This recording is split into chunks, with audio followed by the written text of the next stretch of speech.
The reason why I don't like feminism is because you promote this idea that women are defined by being victims. If you look at the context of all of your issues, men also face considerable problems as well. And they need to be brought into the story, and not just for men's sake, because this hides men's vulnerability, also for the sake of challenging the notion that women are defined as victims. Female webcomics and radio hosts of the Honey Badger Brigade were expelled from Canada's largest comics expo last Friday. Why? Because some of them dared to disagree with a feminist panel. To break this all down is Alison Tieman. She's a member of the Honey Badger Brigade. She joins me now. Alison, take me back to the very beginning.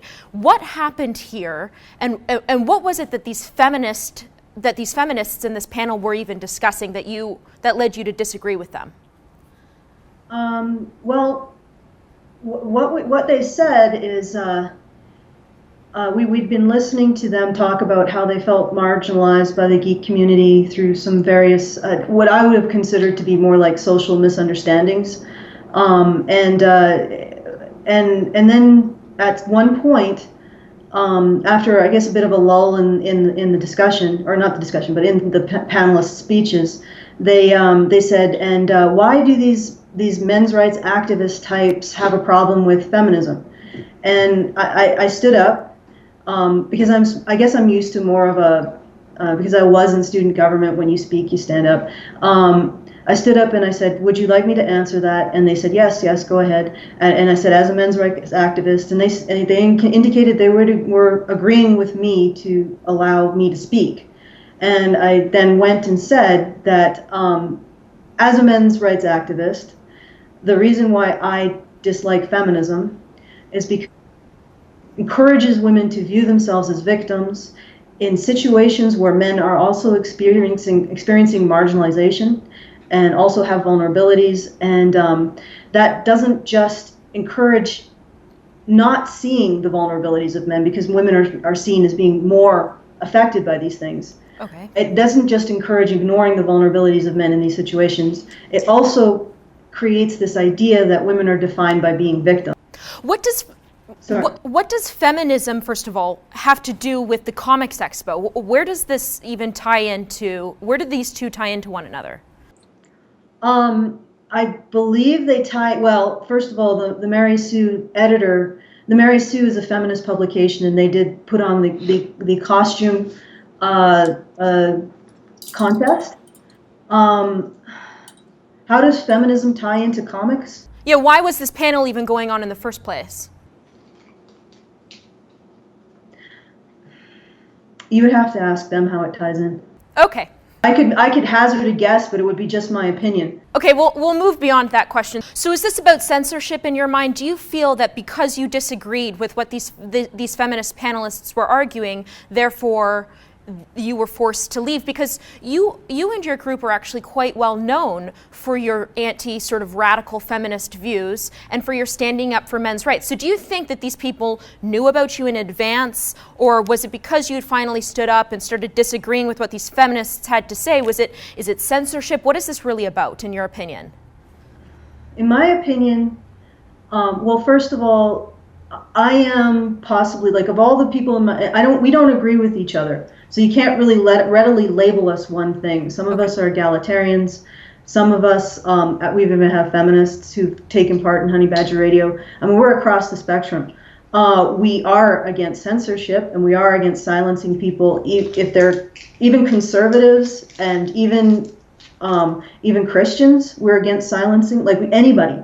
Even though a lot of us have more progressive views, we want everybody to have a place at the table to talk. Mm-hmm. So honestly, I think we're being censored because they want to have one political position. I think that the convention, which I believe is supposed to be apolitical if it takes public money in any form, but I'm not entirely sure. I'm entirely sure about it being apolitical if it takes public money, but I'm not entirely sure if it takes public money. But if that's the case, they're not supposed to advance a political position in and of themselves. And how do you feel then about politics sort of injecting itself into pop culture, which is exactly what's happening here? I believe that it's fine to have political discussions as long as they're allowed for all the points of view, not just one. I believe that's acceptable. You can have a panel. You can say that we're having this kind of political discussion, and then also offer it to other groups, because people are people. There's politics involved, and even if you're geeks, you might want to talk about the intersection between politics and your particular interests. That's fine. But there should be space for all of those opinions, not just one. And yep. I just wanted to point out that what I said wouldn't have been, you could have taken it, you could have lifted it right out of Simone de Beauvoir, I'm going to mispronounce this terribly, Simone de Beauvoir's Second Sex. So this was, if you actually look at it in a certain way, this was a feminist statement that I made. And I felt like this is a kind of feminism that I don't see represented anymore. And so in other words, I stood up and I said, as a men's rights activist, I find men's issues to be very important to me because it challenges the notion that I am defined by being a victim as a woman. And that is, in some branches, that is a feminist statement. You can put it into some branches of feminism. So it's not even just they're censoring people who are anti-feminist. They're also censoring feminist positions that they do not agree with. So it's getting more and more narrow, the ideological whatever they're creating. Last question: do you know for certain that you were expelled from this conference, from this Comic Expo, because of your positions, the positions that you just explained to me?